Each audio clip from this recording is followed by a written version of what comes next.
জমিটাকে নোনা জল তুলে একদম পুরো কি করে দিল, জমিটাকে দেখার মতো না, ওটা দাঁড়ালে আমার চোখ দিয়ে জল পড়ে।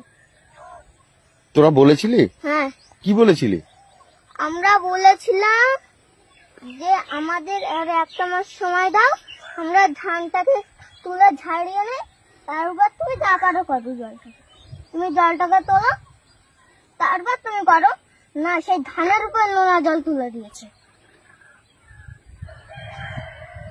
তোদের আর চাষ হবে না? চাষ তো হবে, কিন্তু পাঁচ তোলার সময় কি জানো? তোদের বাড়ি কোথায় গেল? হ্যাঁ, বাড়ি তো ওই তো, বাড়ি ওই তো ওই জায়গাতে, ওই যেখানটা আমাদের বাড়ি। তোর নাম কি রে? আমার নাম রিক দাস। তোর এগুলো কে করলো এরকম? সাধন শেখ, লালটু ঘোষ আমাদের দোকানটাকে নিয়ে ওখানে বিশ্রাম ঘর বানিয়ে দিয়েছে। তাহলে তোরা যাবি কোথায়?